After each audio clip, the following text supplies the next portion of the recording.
Yes,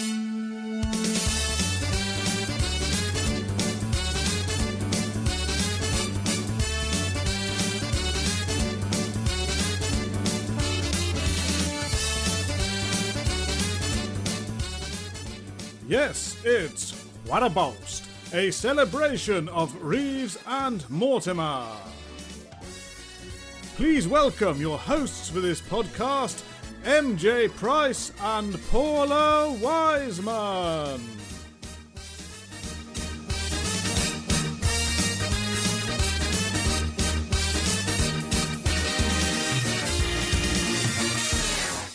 Hello and welcome to What a Boast, a podcast dedicated to the work and genius of Vic Reeves and Bob Mortimer. My name is Matt Price, founder of the Reeves and Mortimer Depository of Curious Stuff Facebook group. And I am Paula Wiseman, the founder and creator of the Divine Comedians podcast.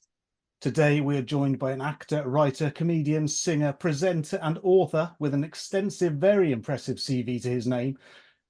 Just naming some of the big hitters, from the Great British Bake Off to Les Mis, from Doctor Who to fantasy football, from Bridesmaids to Wonka. Oh, and he was also in a certain sketch show called Little Britain. Over the years, he has appeared in several Reeves and Mortimer shows, most famously as the drumstick-wielding big baby, the man with the scores, George Dawes. Please enter the Novelty Island paddock, Matt Lucas. Hey! Thank you very much. Thank you. Hi, Matt. Thanks for joining us tonight. You've done a lot, Matt, in fairness. With Jim and Bob, yeah. Well, I mean, that it all started with them. I was probably 16 years old, and I watched Big Night Out on TV, and I recognised Jim and Bob particularly Jim from, was it Knockdown Ginger? Yeah, was it Tonight with Jonathan Ross, I think, wasn't it? Yeah, on Jonathan Ross's show. And so he used to pop up on things here and there, and I don't know whether he'd been on The Word or something like that, but there was something familiar about him, and he was always a kind of fun presence. And then I watched the first episode of Vic Reeves' Big Night Out, and I was furious because he kept saying that things were going to happen and they didn't happen. And, you know, later on in the show, so-and-so's coming on, and I was just so mystified by it. And I was kind of angry. I was quite a self-important teenager. And I called up the duty log to complain and said, he keeps saying that the show's going to be this and that, and then it isn't. Why is this rubbish on TV? And then the next week I watched it, because bear in mind, this was 1990, was it? 89? Yeah, 1990, yeah. Yeah, and in those days, you just watched what was on, whether you liked it or not. There was only 4 channels, and so I watched it, and then I was like, oh, they did that last week. Oh, right, okay. And by the end of the second episode, I was a convert. And when I started sixth form college, the first series had been on, and I made friends with people based on our shared love of that show. Yeah. And we went to see Jim and Bob live, the Vic Reeves' Big Night Out live at the Hammersmith Apollo. I guess that would have been 91 or 92. Yeah, late night. I think it was at the end of 91. And that was about the most exciting thing. It was actually the second most exciting thing I've ever been to. The first was when I was 8 years old and I went to see the Kids from Fame at the Royal Albert Hall. I thought you were going to say the first time you saw Arsenal. Hard to beat that. No, not those old people. I go and see them all the time. But were you the kind of person who regularly complained about TV shows, Matt? No. It's unusual for a teenager. It was a one-off. Yeah, I know. But I was quite full of myself. And I think I thought I knew everything about comedy. And I just didn't understand what I was watching. And, you know, but I became a real, a zealot. I was a follower, a stan, though the term hadn't been created yet. I was a huge fan. And, again, back in those days, information came to you piecemeal, and maybe it was a line in the NME or Melody Maker, or maybe it was something in, one of the newspapers, but or something somebody had heard someone say on Radio 1, or there was no sort of surefire way to get information. So Yeah. finding out when the new series would come on, you know, that was just luck. If you Yeah. heard when it was on, it was the Wild West out there, kind of the Wild West in a different way, because now there's too much information and, Oh, yeah. and the majority of it is unreliable. But back then, you just you might a whole series happened and you wouldn't have known. And so yeah, I thought the second series was even better actually. And I there were two TV shows that were seminal for me. One was Vic Reeves' Big Night Out, and the other around that time was the Alan Bleasdale drama GBH. Oh, wow. And both of them I was obsessed with. They were around the same time. And I would watch Big Night Out and I would record it, and then I would watch it back immediately after and watch it probably every night that week until the next week's show. And then I'd have 2 on the tape and then 3 on the tape. And I would just watch them again and again and again. And I loved the rhythm of it and the strangeness of the language and the fluency of the language as well, because they weren't just saying strange things, but they were saying them with such ease and assuredness. And it was a little bit like when you watch Stanley Unwin, you know? Yeah. And it just occupied its own space. And it also came around at a time when the Conservatives had been in for a decade, 11, 12 years, and there was a sense of just hopelessness. And what had happened was that a complete sort of alternative culture had grown out of that dissatisfaction. But almost everyone, it seemed, was just doing political comedy. Yeah. And it was just everywhere, and it was very good. You know, Ben Elton was very good, Mark Thomas was very good, Kevin Day, Mark Steele. These were Jeremy Hardy, these were very accomplished, witty people. Newman and Baddiel were also satirical, but it was about satire. And Big Night Out was just its own peculiar thing. And so it felt so refreshing to have this, you know, and there are nods to Morecambe and Wise and the mainstream past, but it's definitely its own thing. Yeah, it was like a tidal change, wasn't it? You know. Yes, and so influential on you know, Harry Hill and many other comedians, me and David, and obviously Lee Francis. You can see it everywhere, but yeah, it was such a breath of fresh air when it came along. So I think it was anchored in that world of light entertainment, so we recognised it, the opening song and the game show element, etc., etc. But yet it was bringing in such these bizarre elements that we hadn't seen before. So we sort of had a hook on it, but then it took us off into a new flights of fancy. Yeah, definitely. And then there were characters in Big Night Out that you loved. Graham Lister, I sort of had a mild obsession with, all the Ponderers, Smell to Get Well. You know, the characters that sort of came back. Yeah, and how exciting it was to see them, and Action Image Exchange. Yeah, it's such a funny show. It's so charming, and it's so anarchic, and you know, it's gloriously pointless as well. There's nothing of any meaning to it. There's no, you know, it's just half an hour of just forgetting life and any stresses and strains you have. Also, it did feel like being part of a club. Yeah, definitely. It was indecipherable unless you were a returning viewer. I think the first time you watched it, it was just, it was like standing outside a gate that wouldn't open. And so you had to watch it a couple of times. You had to have the patience, but then it does repay you.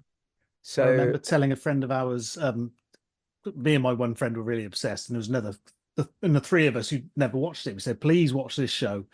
And he watched it one Friday night. So what do you think? It was just a load of blokes running in and out of doors with bags on their heads. And I said, yeah, exactly. Isn't it great? The man with the stick. Yeah. Yeah. So it was a triumph, really. Yeah. So you find yourself with Vic and Bob in the smell of Reeves Mortimer, but 5 years later. So what happened between that boy complaining about the show to being on a TV show with them? I was a fan. I was as big a fan of theirs as I knew. Me and my friends Alex and Claire at college, the 3 of us. And I started doing stand-up comedy. I was in the National Youth Theatre when I was 16, and I met this very strange tall man who was 3 years older than me, and he just made me laugh a lot. And his name was David, and uh, I met him in when I was 16. I was on a kind of junior course in the National Youth Theatre in the summer holidays, and I was staying in a halls of residence in Tufnell Park, and David Walliams, his name was there. And he was older than me. He was 19. He was in a play put on by the National Youth Theatre. And I mean, I've told this story many times, but he did an impression of Frankie Howard that everybody talked about. And we were introduced to each other so that we could sort of swap impressions. So we met in the bar in Tufnell Park, and he was a huge Vic and Bob fan as well. And in the end, he actually played Soft Allen, didn't he? Shooting Stars. But we worked together the year after. We were in a production of The Tempest, where David was either Stefano or Trincolo. I can never remember. But I was a techie, so I was bringing props on and off stage. I didn't have any lines or any. I wasn't acting in it. But I used to watch David from the side of the stage when I was 17 and he would have been 20 in the summer of 1991. And I remember thinking, I have two ambitions: one day to meet Vic and Bob, and the other is to one day share the stage with David Walliams. And of course that happened. And David was in this double act doing very surreal stand-up, very, very influenced by Jim and Bob, with a guy called Jason Bradbury, who went on to present the Gadget Show on Channel 5. Yeah, and he's kind of often on TV doing things. And they were in a double act, and I used to go and watch them. And sometimes they go down really well, and sometimes they really wouldn't. But I thought they were the funniest thing in the world. And I used to go and watch them. And knowing someone who was on the comedy circuit, for me, was the bridge to actually giving it a go myself. So I started doing open spots. And I did this character called Sir Bernard Chumley, who I'd started writing when I was about 16 and just doing the voice and doing the face. And he was based on these kind of fruity old actors that I had encountered in youth theatre that just sort of showed a keen interest in us young gentlemen. And well, no, not really in me, but in the blonde-haired, bluer-eyed young actors. And also Harry Enfield had done this show, Norbert Smith, A Life, South Bank show parody. Yeah. And he'd had a character in it called Sir Donald Stuffy. And I remember it was a sort of Donald Sinden, Donald Wolfett kind of theatrical old ham. And there was a bit of him in Sir Bernard as well, because I thought that was really funny. And so I had this character, and I did it stand up, and I'd actually only been doing open spots for 5 weeks. I had a job in the day working at Chelsea Football Club in their shop. I'm a massive Arsenal fan, but I got a job working there. And I had a place at university waiting for me at Bristol University to do theatre, film and television. But I was taking a year off because I wanted to do stand-up. And my mum had said, you can do it, but you need to bring some money in, hence the job in the shop. But I would do stand-up in the evenings, and I'd actually only been doing it for 5 weeks. So I'd probably only done 4 or 5 gigs. And I turned up to the White Horse in Belsize Park on, it was November 1992, 18 years old. And they had a club downstairs there called the VD Clinic, which was the Val Dunican Clinic, which was a club for open spots. And I walked into the pub, and I did a double take because Bob Mortimer was just in the pub having a drink with some people. And I my heart was racing. Yeah. And I went up to him, and I think I might have already had my wig on, because I'd gone to a couple of gigs, and I used to wear a wig as Sir Bernard, and I'd gone to a couple of gigs and gone in the bar and then put the wig on just before I went on stage. And I used to do a thing where the wig came off during the act and it would make the audience gasp, but they'd already seen me without a hair, so it just hadn't worked. So I used to always put the wig on before I actually went into the pub. So I think I had my wig on, and I saw Bob Mortimer there, and I just went up to him and said, hello, introduced myself. And it was a very, very brief. And I said, are you watching the comedy tonight? He went, yeah. I go, oh, I'm going to be on. He was like, oh, okay. And he was polite, but also, he was with his friends, and and he's very shy. So it was a very brief conversation. Anyway, having Bob in the audience, I went for it. I absolutely gave it everything. I couldn't believe it. I'm standing on stage and Bob Mortimer is in the audience. And bear in mind, this is a small room, a kind of thin room. So there's only sort of 5 or 6 seats in every row, but it goes back a fair way. And I have a memory, and I have a memory of this. And I don't know whether it's a real memory or a false memory, but my memory tells me that during my act, he moved towards the front to get a closer look of me. Yeah. Don't know if that's true or not, but I did the routine and I gave it everything. And it was a very strange routine. And I remember just thinking, well, Bob Mortimer's in the audience and he's entertained me and I just want to entertain him. I didn't have any ambition beyond that in that moment. Just, I don't want to let myself down and I don't want to be the guy that dies a death in front of Bob Mortimer. And I performed and it went down well, and I'd only done a handful of gigs. So to go down well was not something that I took for granted, because I think more of my gigs had not gone well because what I was doing was A, very strange, and B, I wasn't very good. But Bob came up to me. He looked for me in the bar and came up to me and introduced himself and said, my name's Robert and I work at a company called Channel X. So he obviously hadn't remembered that I'd met him beforehand.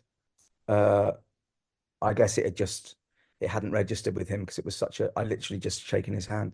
And he introduced himself and said, my name's Robert and I work at a company called Channel X and I'd love to tell them about you and try and help you get work.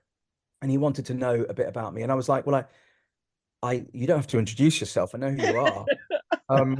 And I wrote down my phone number and gave it to him. Or did he write down his number and give it to me? I can't remember. We might have swapped numbers. I can't remember. But I do know that I got to university and I think I'd written him a letter saying, I've gone to university and I'm going to do a bit of comedy in the meantime, but I'm not going to really go on the comedy circuit properly until I leave university in 3 years' time. And I think he wrote me a letter back saying, obviously that's your decision, but I don't think you should wait 3 years for this. I think you have something special. Wow. And please keep in touch. And I sent him, I remember recording an audio cassette just for him, doing my routine and just talking absolute rubbish as Sir Bernard and sending it to him. And he, I think he wrote me a letter saying, call me, I have something. This is all before email, you see. So then I remember going to the student union and going to the phone box because I didn't have a mobile phone or anything like that, and putting my money in the call box. And the surrealness of being stood in this student union where probably half the people in there would have been Reeves and Mortimer fanatics. And I'm just on a payphone with a oh my God, so surreal. 10p pieces, putting them in, talking to Bob Mortimer on the phone. And he said to me, there's someone I know, they are doing a television show on ITV of stand-ups. And have you got any gigs coming up in London? Because I'd love to bring her. She's producing the series and I'd love to bring her along. And I managed to get a gig at the Comedy Cafe. And Rosemary McGowan, her name was, she was a producer. She came down and Bob came from Camberwell, where he was living with Lisa, now his wife. And they came, and I think Lisa's friend Roma came as well. And they came and I performed and I went down well. And then Rosemary called me the next day and said, yes, would you like to come on the show and do your stand-up? So I was 19 and I'd been booked to do stand-up on a TV show, and it was all thanks to Bob. And I did that. And then that summer, I went to the Edinburgh Festival with Dorian Crook. Now, I think you've spoken with Dorian. We have, Yeah. yeah. So Dorian was the reason why Bob was at the White Horse that night, because Dorian had been at art school with Jim and it was part of Big Night Out. And Dorian was comparing that gig. So I had stayed in touch with Dorian as well, and we'd become friendly. And in the summer of 1994, Dorian went to the Edinburgh Festival with a show called A Comedy Cavalcade, and I was the guest in the show, and I did 15 minutes as Sir Bernard during the show. And Jim and Bob came up to the Edinburgh Festival and we hung out there. And then Bob did an interview for Smash Hits, like a questionnaire, Mhm. and it said it favorite comedian, and he put Bernard Chumley, Wow. and so suddenly I had a kind of heat around me because I had this endorsement from Bob Mortimer, and then I met Jim. Jim came to I think he came to one of the warm-up shows. I don't know if Jim came to Edinburgh. Bob certainly came, but Jim and Bob came to one of the warm-up shows in London.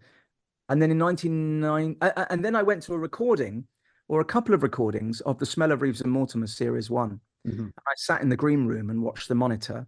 And then at the after the recording, I saw Bob and in the green room, and I was introduced to Jim.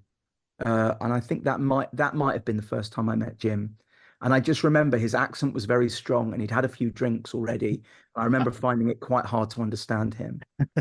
But then in 94, when I was 20, they asked me to be in The Smell of Reeves and Mortimer, and that was amazing. And I remember going to a rehearsal with them, and in I think it was in the American Church on near Tottenham Court Road, and we had a rehearsal. Mark, I think John Birkin was the director. Yeah. And then Jim and Bob took me to the Groucho Club for drinks and dinner after that, and it was Rosh Hashanah. It was a Jewish New Year, and I left early from the family to go to this, and they sat me down. I remember sitting on a sofa with one either side of me on this sofa in the Groucho Club, and they said, "Look, we're going to work with you because we really like what you do, and we'll work with you until you've launched yourself, and then you'll go and we'll find someone else and work with them." So Right. they made that clear to me from the beginning. Anyway, we were there, and then a weird thing happened, which was this man came in who was quite wild, and Jim knew him, and his was Damien Hirst. And Damien took us up to a room and Keith Allen was in there, and they'd made a short film, and they showed us their short film. Bear in mind, I'd never been to the Groucho Club before. And then not long afterwards, early the next year, I was contacted that Damien Hirst and Keith Allen were directing a video for Blur for Country House. Mm. And they saw Jim in the Groucho, and they said, "Who's that bald guy you work with?" And they meant Fred Elwood, who played Les. But Jim was drunk and just assumed he meant With me. you, yeah. And so I ended up being in the Country House video for Blur. And then I ended up touring with Blur, being their support.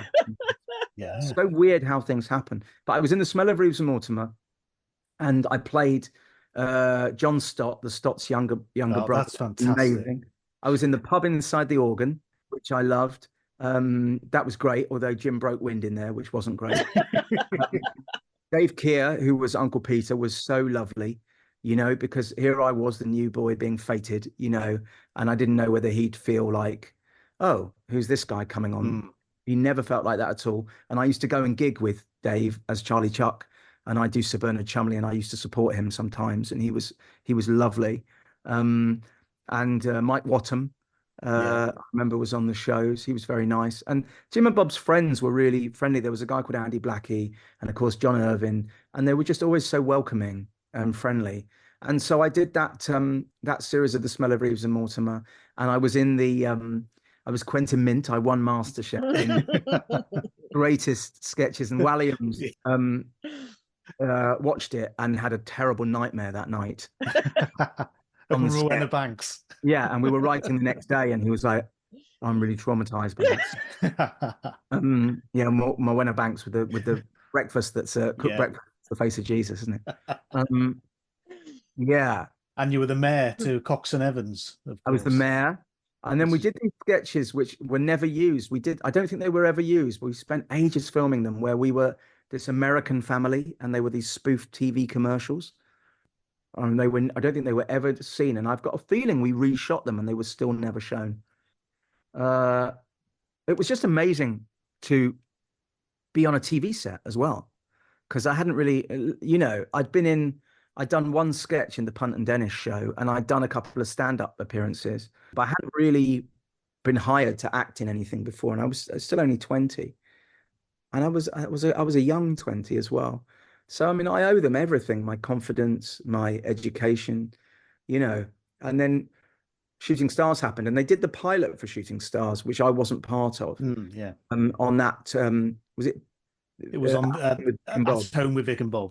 Yeah, and I think Dorian was the warm up, and I think he said that the recording was like 3 or 4 hours. Yeah, and it had been quite tough for everybody. It was such a long recording, but they asked me to be George Dawes, the baby, and they wanted me to wear a nappy, and I just said I can't wear a nappy. But they knew that I played the drums. I said I would. I mean, I've said this before, but I said I would wear a blue romper suit, and it came and it was pink. yeah. And I didn't really have any brief. And I remember rehearsing the show and just not knowing what to do and trying to be like Angus Dayton when he gave the scores on Have I Got News for You, just not really knowing what to do. And I don't think I ever really knew in the first series what I was supposed to be doing. But there was this thing, which was that when you watched Vic and Bob, those were the ones you wanted to see, and you didn't always want to see all the other people that they had. And I think the audience were just not really interested or engaged with me. And there's no reason why they would have been. I wasn't really doing anything interesting. I was just a bald bloke yelling, dressed as a baby. And it wasn't really clear what my comic purpose was. Yeah. And I was kind of stiffing on the show. I wasn't really doing anything. They came to me. It was probably the 4th or 5th recording of an episode. It was, I think Cannon and Ball were on the show. I've got a feeling. And the camera came to me and I went, and bear in mind also, when doing the scores, they go, what are the scores, George Dawes? And then what would happen is they'd have to move all the cameras to me and swing them round. So it wasn't the rhythm that you saw on the show. It was scores, George Dawes, and then pause, move the cameras, dry. So it was harder than you think to do. Yeah. Get a laugh. But the camera came to me and I just went, so you want to know the scores then, you fat cow? And I think the truth is that it sounded as if I was going to say a different word to cow. And there was, for whatever reason, the gods of comedy were smiling on me. I never knew what I was going to say, and that's just what came out. For whatever reason, there was hysteria.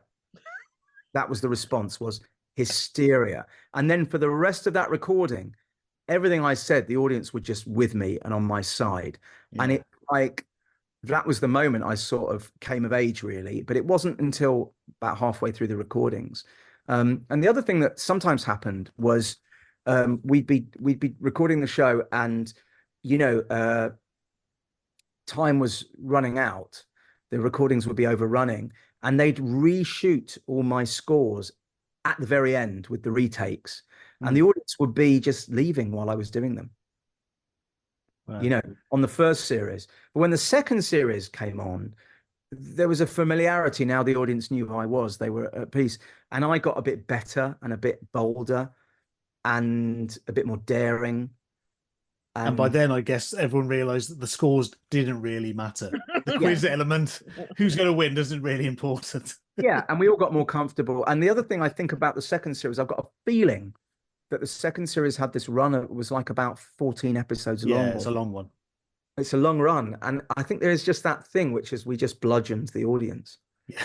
We're just always on. And they used to do a narrative repeat then, which was a new thing they were doing, where they'd show it on a Friday night and then again on a Sunday. And people who'd missed it, because they'd been at the pub, would watch it when they were waking up from their hangovers. And so it was the BBC Two's biggest show. And it was an amazing thing to be part of. It was tough. It was a tough gig. We had a producer called Alan Mark who sort of his thing, people have a thing, and his thing is like, I'm the cynic.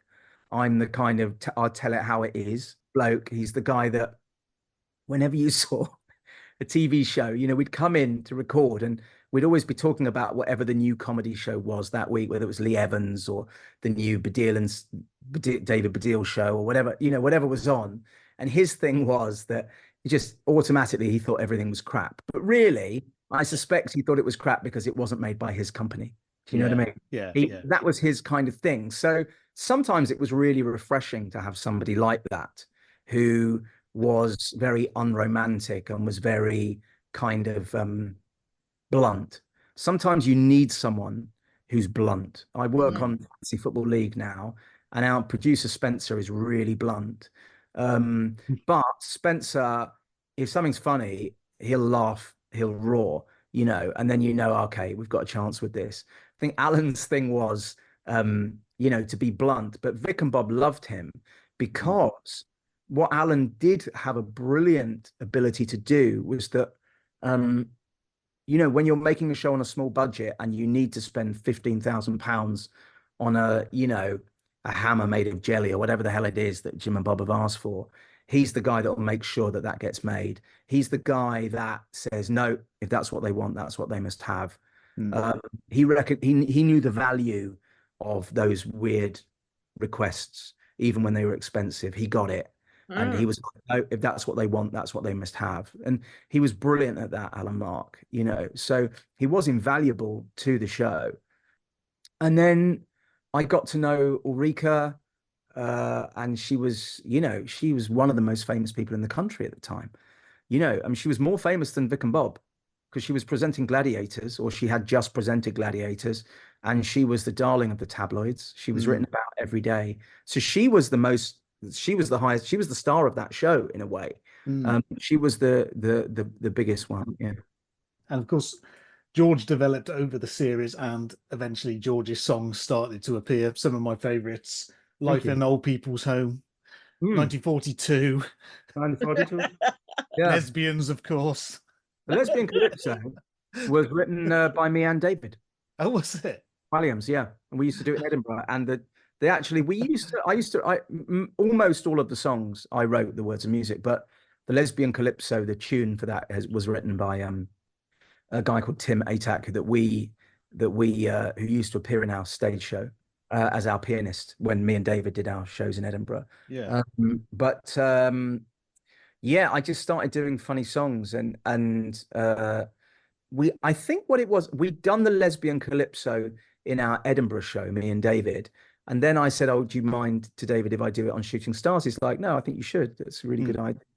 And then I did that, and Bob loved it. He was like, you've got to do more. He was like, what the hell is this? You've got to do more. They were very good. They said, take your idea that's 3 minutes and cut it in half, and then cut it in half again, and do songs that last 45 seconds, and we can use them. Any longer than that, we can't use them. And I'd sometimes test them out on him, and he'd go, it's a really good song, but it's not funny. Which, oh, God. No, he didn't say it. He didn't say it. Yeah. Do it in a really helpful way, which is, it's great. Won't make... That's what you want. You want that feedback. Yeah. And it was like, well, I'd rather hear it from him than the audience not laugh. But then I would get to a point where they trusted me, and they didn't. They used to leave the studio when I rehearsed the songs, so that when they're watching me do Peanuts and not they had no idea that that's what I was going to be doing. That's a surprise for them, or baked potato was a surprise for them. They didn't know. I don't think they even knew that there was a puppeteer and a puppet underneath that cloche. I mean, thank you so much for letting us use Peanuts music as our intro to the podcast, which is cool. You're fantastic. And the baked potato, I mean, did you imagine you didn't know no COVID was coming, but did you imagine becoming a hero of COVID? I mean, no, but for my own sanity, I ordered that electric piano because basically I was living in America, and my piano is in America in storage because I sold my house, and I had a baby grand piano. And where I live in London is a very small 2-bedroom mews house, and that I wouldn't be able to get that piano. It wouldn't fit. I live in a very narrow little. It's almost like living on a houseboat. It's a very narrow little house, right. And I love it, by the way. And so I bought an electric piano, and I was just playing, and I'm not really a pianist, and so I think Thank You Baked Potato only has 3 or 4 chords in it anyway. So I was just playing it, and I was watching all the people on the news, like not social distancing, and I was kind of panicking. And I remember when I was a kid trying to get my dad to give up smoking, which he did do for a little while. And there were these adverts on TV, and there were Superman adverts, cartoons. And there was a villain called Nick O'Teen with adverts about not smoking. And because of those adverts, I used to lobby my dad to say, stop smoking. And he did for a while. And I thought, if I can do something that appeals to the kids, they'll lobby their parents. And also I thought, if I make this really simple for the kids to understand, then it might help them, because I mean, as adults, there was so much to comprehend, this sudden pandemic. Yeah. But as kids, like, wash your hands, you can't go outdoors, you can't do this, you can't do that. It must have been so discombobulating, and the cause of a lot of anxiety for kids, who because there's a comfort in routine, and the routines were changing, and teachers were becoming ill and everything. So I just changed the lyrics to that song, and I just put it on Twitter, and then it went viral overnight. It was huge. It was huge. Yeah. And I'm writing a musical, and I've worked the song into the musical. It was in the book, isn't it? And in the book, You Slept Through Christmas, which is awesome. Yeah, it's in there. Thank you. Yeah, songs in it, and Baked Potato makes an appearance. Yeah, it does. It's inside a bigger song called Chips and Chips and Chips now. Yeah. But the character of Baked Potato, which I own, is a character in the musical. Yeah. Oh wow. There's also an Easter egg, a brief shout of peanuts in the one of the songs in the book, isn't there? There is. You can hear a peanuts in there, which peanuts was inspired by the peanut sellers that used to roam the North Bank at Highbury when I used to go to football in the 80s. They had long hair and flares, and But the great thing about peanuts, that look, we ended up using for Andy Pipkin in Little Britain, that wig and those similar glasses. But with Baked Potato, the good thing was that I was involved in this charity called Feed NHS, which got food to medical staff when the shelves of the supermarkets were empty in those very early days of the pandemic. And Helen McCrory and Damian Lewis and a guy called John Vincent, who I was at school with, who's the guy that set up Leon, those healthy fast food places. The four of us set up this charity. I mean, the three of them did the bulk of the work. I mean, Helen McCrory was terminally ill and spent her last period on this planet doing things for people. It's quite amazing. But the song was able to raise some money for Feed NHS, and we published the book as well, the book of the song, and so that was really good. So Baked Potato had a good kind of a happy ending, it was able to. I mean, the amazing thing is that I think it's in Hansard, isn't that the government records? Yeah, in there, as like people said that it it educated people in terms of messaging. It educated people about the pandemic as effectively, if not more effectively, than any sort of government issue. Well, you want something simple, don't you? You don't need anything too complicated at those kind of and it's a good lesson to learn, which is the simplicity. And I'm plotting my second novel at the moment, and it's way too complex, and I'm struggling with it. And that's it, And I was with Walliams yesterday, and of course his work is if I say simple, I mean it in the most complimentary way, which is Reese Shearsmith from the League of Gentlemen always asked this question: what is the thing of it? That's the thing. He says, what is the thing of it? And it's a great question to ask. And in fact, if you go back to Jim and Bob's stuff, what is the thing of it? Their work isn't hugely textured in a way. They just go, what is the joke? Oh, the joke is that Bob hits Jim puts a bucket over Jim's head and hits him. And when the bucket comes off, Jim's head is squashed in the shape of the bucket, and it's clever because it's simple, and they're brilliant at that. And so they were great. I was their apprentice, and I couldn't have learned from two greater masters. And I went on to do bits in Bang Bang and Profane Watermelon. I liked in Bang Bang. Oh yeah, that's a good one. The watermelon. I got terrible. Doesn't look comfortable. I got really claustrophobic down there. It was horrible. Yeah. It was horrible. I was very anxious, but it's I forgot about that sketch. That was very good. Randall and Hopkirk I did a bit Yeah, in. with Tom Baker. Yeah, and that was great. Yeah, working with Tom Baker because we'd done Little Britain already on Of radio. course. Yeah. I already knew him, and I got to sit on his lap. And when I was doing Randall and Hopkirk, I said to Jim and Bob, we should just do Shooting Stars again. Why not? And so it came back, and that was fun. And it was a different. It was, I think I enjoyed it a lot more with Will Self and Jack D and Johnny Vegas. It was a much happier. That group of people was It was a better. It was a happier, more harmonic, more harmonious, I should say, grouping, and we laughed a lot. And I Did mean, a lot of God, sketches as well in those series. more sketches, and to have Yeah. Vegas there is quite something. Yeah. What a comic force of nature he is, and Oh, he's incredible. that changed the energy of the show. And and I used to sit there with that drum kit and go, I've got the best seat in the house. Jack D's really funny, and and Jim and Bob are amazing, and Johnny Vegas is amazing, and I just get to sit here, and yeah, it was great.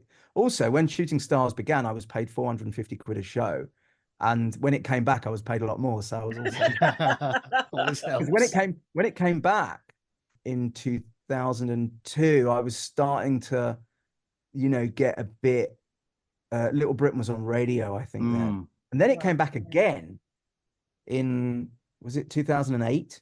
And that was after Little Britain. And then that was, it was great to come back again. And it was fun. I did 6 series of it in total. And I don't think I've seen, when the last time I saw Jim and Bob was, I think, a read-through for this film they're trying to get made. Yes. Oh, God, here we go. We ask everyone about the glove. We ask I everyone. look in my diary. He's obsessed. He's obsessed with it. Yeah. I type in glove, the glove read-through, right? Wednesday, the 24th of October, 2018. And I think probably the last time I saw them. Well, Bob is very, reclusive, and Jim stays in and does his work. But also the other thing is, in fairness, I lived in America for 7 years, so I was just away. But if I see him again, I'd love to see. I'm sure I'll see him again at some point. Me and Bob email each other sometimes. Just absolute nonsense. But I think Catterick has to be one of my favorite things you've ever done. Roy Oates. Oh, Roy Oates! What a character. Yeah, that was. How do you prepare for a character like that? I did an accent that you wouldn't be allowed to do anymore. Yes. It's practiced, hard to pinpoint where he's from, Roy. Yeah, and I practiced walking in those boots, the kinky boots, and that was great. And also, that was great because Morwenna was in it, and Tim Healy and Reece Shearsmith. So they surrounded themselves with a really great cast of actors in that. Mark Benton as well. Oh yes, of course. He's great. And Morwenna, and so it kind of made Jim and Bob raise their game as well, I think, as performers, because they surrounded themselves with a very good cast. And but like the blooper reels that we've seen from Catterick. Well, you know what, shellfish and shit. The thing is, I'm much better. I used to be a terrible giggler. I mean, I used to be.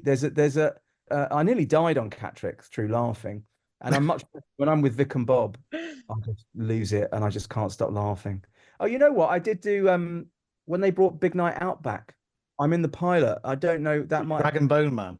Yeah, maybe that was after. Maybe that was Is that 2017 the pilot? Okay, so the glove read through was something like that. Yeah. I did Rag and Bone Man. But there's I'll leave you with this, which was on Catterick. Between takes, we were in this garden centre, and Mark Benton said, "Did you hear Samantha Janus has changed her name by deed poll?" And I went, "Oh no, I didn't know." And he went, "Yeah, she's now called Samantha Jarshole." I was drinking some water at the time, and I couldn't coordinate. I started drowning on the water. Oh my God. And drowning, and I was on the floor, and I lose consciousness through laughing. And I thought, oh my God, I'm going to actually die laughing. What a way to go. Yeah. And Like the guy who watched the goodies. yeah, it was like the guy who watched the goodies, and it really was. It was, I think, must have been very disturbing for everybody. It was certainly disturbing for me, and it really was one of the scariest moments of my life. It was also one of the funniest moments of my life. What a way to go, yeah. Yeah, and but I really, really, really was split second away from losing consciousness, and but it's that thing when you're on a set, everyone's like, "You're right, you're right, okay, turning over." I remember having to like, come on, Matt, we're on the clock. Yeah, still gasping for breath. Oh my God! The garden centre, yeah. Oh wow, yeah. But you know, I owe Jim and Bob everything. You know, and David Walliams, I owe them.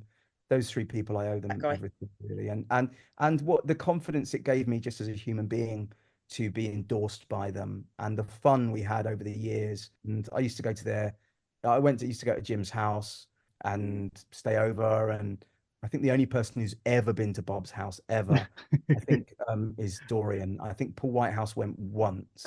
But they were so kind to me and encouraging. And my God, they must have put up with a lot of very unfunny stuff that I did. You know, so much of what I did didn't work, but they never, you know, they just were like, I always thought, are they going to get rid of me? But no, you know, a year later, I'd always get a call and I'd be wearing a Geordie jumper or some Geordie.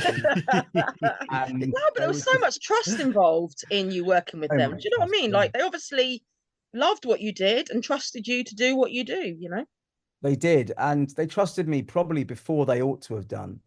And you know, I learned fast, and you know, I mean, it is honestly, I always say to people, you know, it must, like, if I'd been a guitarist and I was 18 years old and I was spotted by, you know, Lennon and McCartney and asked to join the Beatles, for me, like that. Yeah. You know, I'd grown up, and I was 18 when I met Bob. Yeah. And I had a very tough childhood. You know, and I'd lost my hair when I was 6, and my parents had divorced, and my dad had gone to prison, and I'd struggled with my weight, and I'd struggled with my sexuality, and, you know, and not having hair. I used to get teased a lot and bullied a lot, and my comedy was strange and angry. Bob always said I was the angriest man he'd ever met, and which is saying something if you've met Mark Lamar, and I just, you know, I don't think I was, you know, the easiest person to warm to. I think I was a strange guy. And, you know, and also they were quite rock and roll, and I wasn't a boozer, you know, and I wasn't, you know, I was always the kind of the sober one and all that, but they embraced me and they took me on and under their wing, and I learned everything from them and David. I'm just, now I can afford to buy all the peanuts I want. I have to say, I need to bring up Wonka. Just incredible. I've seen it 3 times so far. Oh wow. We have a mutual friend in Neil Hannon. Oh, he's amazing. You know Neil too. He's a good boy. I've known Neil for around the same time that I met Jim and Bob, only a couple of years later. Yeah, Neil's a great man, and what a musician he is. But Wonka. I mean, God, it's huge, isn't it? It's just become. It's just taken more than $500 million now, hasn't it? So wow. Yeah, I'm just very lucky. Paul King directed Come Fly With Me, and then did the 2 Paddington films. He co-wrote them, and directed them, and I've just been so lucky to, you know, that he asks me back to do the next thing. You know. Yeah, I mean, Prod knows. I mean, no, we never really knew anything about the character, did we, beforehand? So it's kind of nice to put a face to the, you know, this evil chocolatier. It's an origin story, and definitely. Yeah, and it's done really well. People seem to love it, and you know, so the wig was great. The wig was great. You flew. You did a lot of flying in that film. I sang. I danced. Oh man. No. And I loved your little trio with Patterson and Matt. They're very good. Epic. We had a good chemistry, and you know, maybe we'll all get a chance to do it again. Yeah. The film has gone down so well that I don't know if they'll you know, we're contracted to do more movies, but that doesn't mean they'll necessarily ask us to do them. They might have a different story to tell next time. But it was great fun to be part of, and I hadn't acted much for a while, and I'm sort of happy writing. but occasionally something comes up and I go, yeah, go on then. And I'm really glad to be part of that, you know. Yeah, I think Neil's been nominated for an Oscar, so he's all good. Oh wow! For which song? I think it was World of Our Own. World of Our Own. Yeah, well, that's beautiful. Oh, wow. How amazing! Okay, wow, I better contact him. One last question, Matt. General knowledge, really. Obviously, you're presenting fantasy football now. Bob was on the original fantasy football on the Skinner and Baddiel years. Can you remember the name of Bob's team? Well, was it? It wasn't Atletico Mints, was it? No, it wasn't. No, it was Beg Tets. Oh, Beg Tets. Yeah, Beg Tets. Begtets. Just to clarify. I remember he said that Thomas Brolin looks like a very handsome pig. Yes. Well, thank you so much for joining us, Matt. That really was quite a boast. Thank you. Congratulations. Slightly rippled with a flat underside. We are geeks, right? Oh, we know. It's been lovely listening to your podcast, and thanks so much. Because at the end of it, I am a Vic and Bob fan. So, you know, long may they live and prosper, and long may their work be praised, and you know, and for people to acknowledge what it is, which is just they are pioneers of comedy. They have changed the landscape of comedy in this country, and I'm just really honoured to be a very small part of that. Thank you all for listening to this edition of Quite a Boast. Special thanks to Matt Lucas for permission to use the Peanuts music as our theme tune, and thanks to Ed Lewis for this edit. Thank you to Jake Chesham for permission to use the photo from his 1995 shoot of Jim and Bob in our various online locations for the podcast. And of course, thank you very much to Jim Moyer and Bob Mortimer, without whom this podcast, well, it just wouldn't exist, would it? Remember to check out Paula's Divine Comedians podcast as well, and to join the Reeves Mortimer Depository of Curious Stuff Facebook group. And I think you'll agree that really was a lot of fun. Goodbye.